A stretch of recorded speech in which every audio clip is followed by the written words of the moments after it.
Las aguas del lago de Galilea brillaban con el primer resplandor del alba, quietas como un espejo de cristal bajo el cielo de Judea. Las redes colgaban húmedas sobre las barcas, y el aire olía a sal y a madera mojada. Era un mundo de horizontes limitados, de manos callosas y sueños pequeños, donde la vida transcurría al ritmo de las olas y las capturas. Pero incluso allí, en esa esquina olvidada del imperio, algo estaba por despertar. El mundo conocido se tambaleaba entre profecías antiguas y el peso de Roma. Jerusalén ardía en disputas entre fariseos y saduceos, mientras el pueblo esperaba, con el corazón agitado, la promesa de un Mesías que vendría como rey guerrero. La esperanza se mezclaba con la desesperación, y el fuego de la rebelión chisporroteaba en cada sinagoga, en cada camino polvoriento. Entre las redes y el oleaje, un joven de mirada ardiente y espíritu impetuoso remendaba sus aparejos junto a su hermano. Le llamaban Hijo del Trueno, por su carácter fogoso, por esa pasión que brotaba como tormenta súbita. Jamás imaginó que aquel día, cuando una voz lo llamara desde la orilla, su destino quedaría atado no a la pesca de peces, sino al misterio más profundo, la pesca de almas, el testimonio del amor encarnado. Él no sería recordado por su ímpetu, sino por reclinarse sobre el pecho del Maestro, por custodiar el secreto de un amor que trasciende el tiempo y la muerte. Porque hubo un hombre que caminó tan cerca del corazón de Dios, que sus palabras se volvieron luz, y su ancianidad una sola súplica repetida como eco eterno. Esta es la historia de San Juan Evangelista, el discípulo que bebió del amor hasta convertirlo en evangelio. El oleaje retomaba su danza eterna contra las maderas de Betsaida, aldea donde las redes se tendían bajo el mismo sol que había visto a los abuelos de los abuelos. Juan, hijo de Zebedeo y de Salomé, aprendió desde niño el lenguaje del viento y la promesa de cada nube sobre el horizonte. Sus manos, aún jóvenes, ya conocían el peso de la cuerda mojada, el corte de las escamas, el esfuerzo de la madrugada que no perdonaba. Junto a su hermano Santiago trabajaba en silencio, cumpliendo el destino que parecía escrito en la sangre de todo pescador: nacer, pescar, morir. Pero había algo distinto en aquel muchacho. Mientras los demás hombres regresaban del lago con la mirada fija en las ganancias del día, en el pan que comprarían con la pesca, Juan se detenía. Se detenía a contemplar el firmamento cuando caía la noche sobre Galilea, esas estrellas antiguas que parecían susurrar secretos más allá del hambre y la fatiga. En el silencio del lago, cuando las aguas se aquietaban como vidrio oscuro, algo resonaba en su pecho. Una pregunta sin palabras, una sed que el agua salada no podía calmar. Esa sed lo llevó primero a las orillas del Jordán, donde un hombre de piel curtida y ojos de fuego predicaba el arrepentimiento. Juan el Bautista no ofrecía oro, ni comodidad, sino verdad desnuda como el desierto. El joven pescador bebió de esas palabras ásperas, con la avidez del sediento, y se quedó junto al profeta, esperando. Esperando sin saber qué, pero con la certeza de que algo mayor que las redes y el mercado estaba por manifestarse. Y en ese temperamento se escondía ya la tormenta. Juan no era hombre de medias tintas ni de compromisos tibios. Su corazón ardía con una pasión absoluta, dispuesta a invocar el rayo del cielo si la injusticia lo exigía, a defender con furia la causa que consideraba justa. Por eso lo llamarían Hijo del Trueno. No por violencia gratuita, sino por esa convicción inquebrantable que, sin saberlo aún, Dios mismo purificaría hasta convertirla no en fuego destructor, sino en la brasa eterna del amor. Fue un día como cualquier otro, salvo porque no lo era. El sol ascendía lento, dorado, sobre el lago, y las barcas volvían cargadas del trabajo nocturno. Juan y Santiago remendaban las redes junto a su padre, los dedos ágiles en la tarea repetida 1000 veces. Entonces, una figura caminó por la orilla. No había nada extraordinario en su apariencia, un hombre de túnica sencilla, pies descalzos, rostro sereno. Pero cuando sus ojos se cruzaron con los de Juan, el mundo se detuvo. No fue un relámpago ni una voz del cielo. Fue algo más profundo, un reconocimiento. Como si el alma del joven pescador hubiera estado esperando, desde antes de nacer, ese preciso instante. La voz que lo llamó era quieta, pero tenía el peso de los siglos, y la autoridad del primer día de la creación. Sígueme. Y Juan, sin una palabra, sin preguntas, soltó las redes. Santiago hizo lo mismo. Zebedeo se quedó entre las barcas con los jornaleros, viendo alejarse a sus hijos hacia un camino que ningún cálculo humano podía predecir. Ese abandono no era deserción, sino obediencia a una llamada que no admitía demora. La familia, la seguridad, el nombre honrado del taller de pesca, todo quedaba atrás. No porque fuera malo, sino porque algo infinitamente mayor había irrumpido en la historia.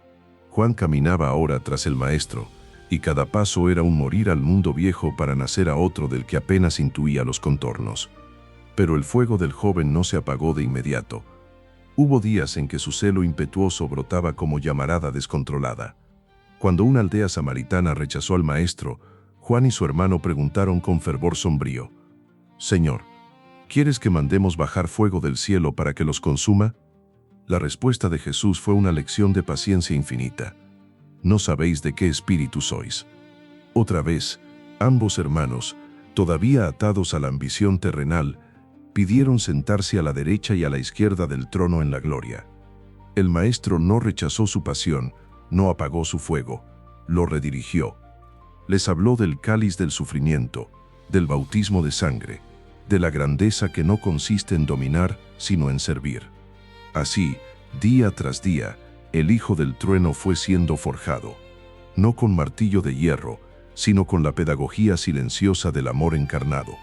Jesús no necesitaba domar a Juan, necesitaba purificarlo, como el oro en el crisol, hasta que ese temperamento ardiente se transformara en la antorcha que iluminaría a generaciones enteras. Hubo momentos en que el velo de lo visible se rasgó, y Juan vio más allá. Uno de esos momentos fue en el monte alto, cuando Jesús tomó consigo solo a tres. Pedro, Santiago y Juan ascendieron en silencio, mientras el sol declinaba sobre Galilea. Arriba, lejos del bullicio de las multitudes, ocurrió lo inefable. El rostro del Maestro resplandeció como el sol, sus vestiduras se volvieron blancas como la luz misma, y a su lado aparecieron Moisés y Elías, hablando de lo que habría de cumplirse en Jerusalén. Juan cayó de rodillas, el rostro contra la tierra, cegado por la gloria. En ese instante comprendió algo que las palabras no pueden contener, que aquel hombre que caminaba con ellos, que comía pan y bebía vino, que se cansaba y dormía en las barcas, era más que un profeta, más que un maestro. Era el Verbo eterno hecho carne, el fulgor del Padre concentrado en forma humana. Esa visión quedaría grabada como fuego en su memoria, preparándolo para la oscuridad que pronto vendría. Pero hubo otro momento, más íntimo aún, donde Juan tocó el misterio del amor en su forma más pura. Fue la noche de la última cena, cuando las sombras se alargaban en el cenáculo y el aire se volvía denso de presagios. Los discípulos estaban inquietos, presintiendo algo terrible. Juan, el más joven, el más cercano, reclinó su cabeza sobre el pecho del Maestro. No fue un gesto casual. En ese latido, en el ritmo del corazón de Jesús, Juan escuchó el secreto del universo, porque ese corazón no latía solo para sí mismo, latía por cada hombre y cada mujer, desde el principio del tiempo hasta el último suspiro de la historia. Latía con un amor que no exigía merecimiento, que no imponía condiciones, que se derramaba como agua viva sobre la tierra sedienta.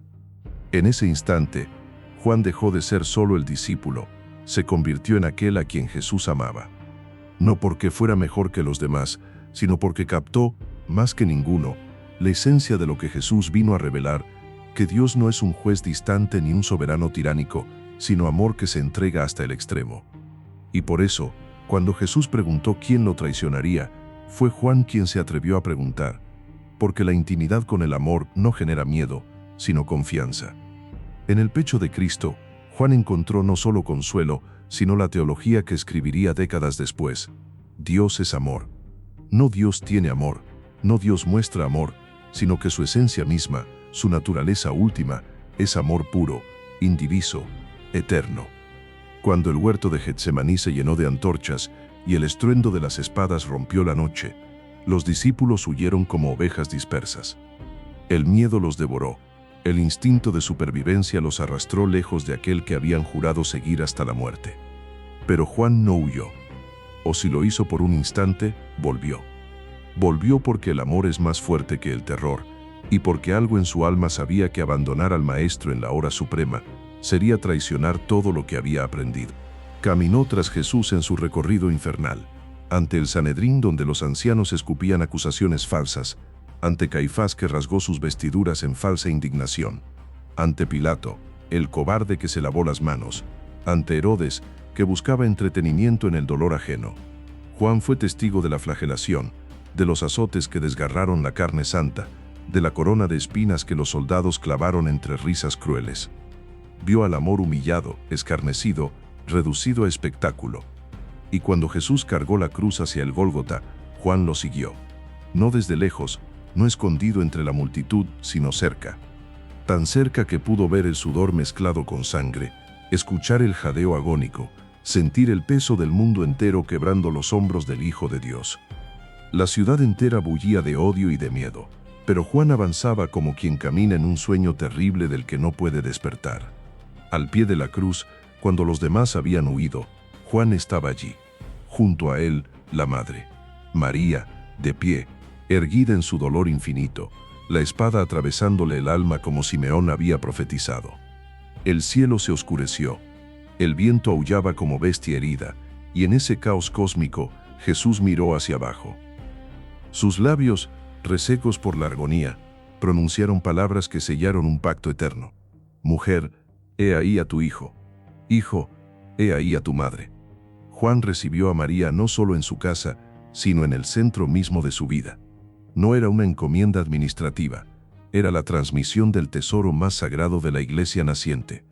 La madre del Señor, la primera discípula, quedaba bajo el cuidado del discípulo amado, y en ese intercambio, al pie del madero ensangrentado, se fundaba la familia nueva del reino, no de carne y sangre, sino de amor y de cruz. Juan sería desde entonces no solo el testigo del Calvario, sino el custodio del corazón de María, donde el misterio de la encarnación seguiría latiendo hasta el fin de los tiempos. La tumba vacía cambió todo. La resurrección no fue un consuelo, sino un terremoto que partió la historia en dos. Juan, que había llorado en el sepulcro, que había corrido junto a Pedro al alba del tercer día, vio al Señor glorioso y su vida se volvió un solo grito. Ha resucitado. Después vino Pentecostés, el fuego del Espíritu que los lanzó como flechas a los confines del mundo conocido. Juan permaneció en Jerusalén junto a Pedro, columna de la iglesia que nacía entre persecuciones y martirios. Pero el imperio no perdona a los que proclaman a un rey mayor que el César. Las persecuciones arreciaron. Santiago, su hermano, el otro hijo del trueno, fue el primero de los 12 en beber el cáliz de sangre, decapitado por orden de Herodes Agripa.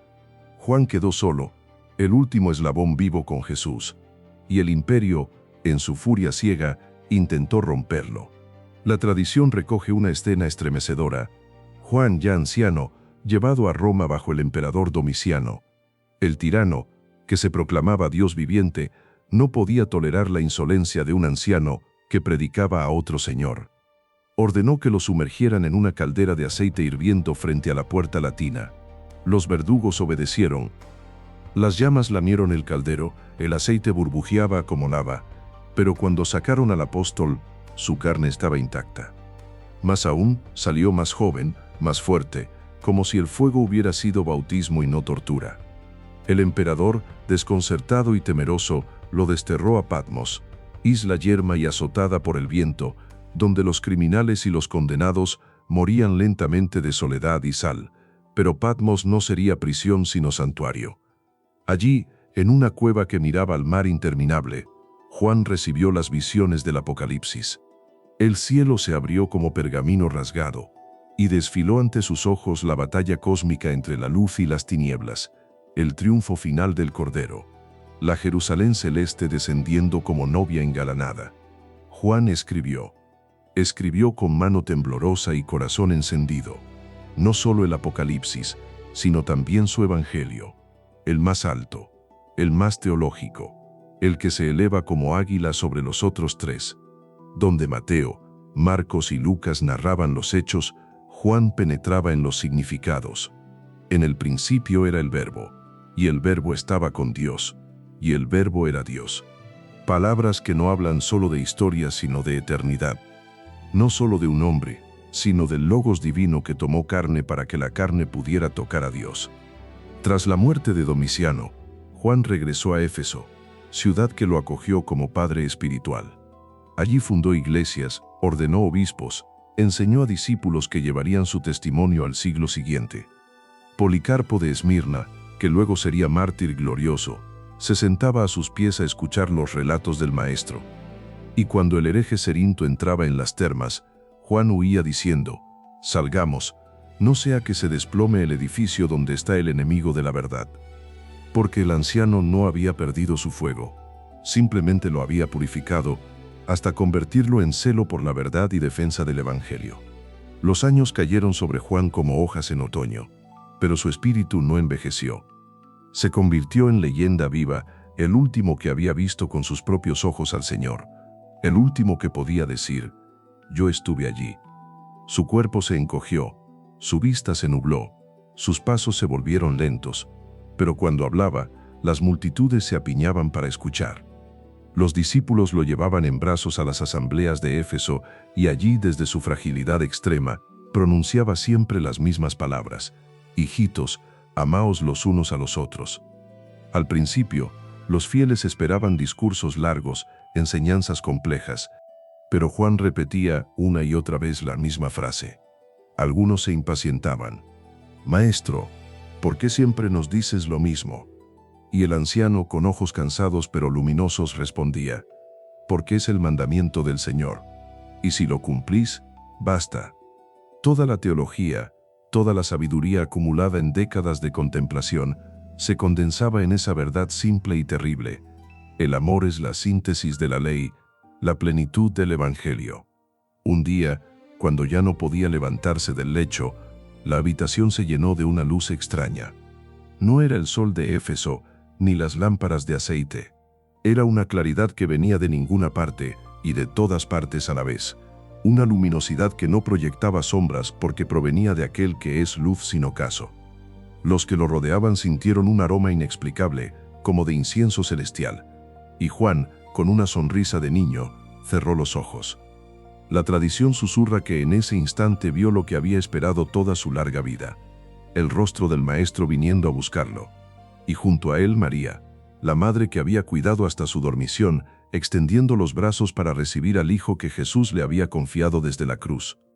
No hubo agonía, no hubo lucha. Solo un tránsito suave, como quien pasa de una habitación a otra, de la sombra a la luz plena, del tiempo a la eternidad. Juan, el último apóstol, entraba en la cena del Cordero, no ya como testigo, sino como convidado eterno.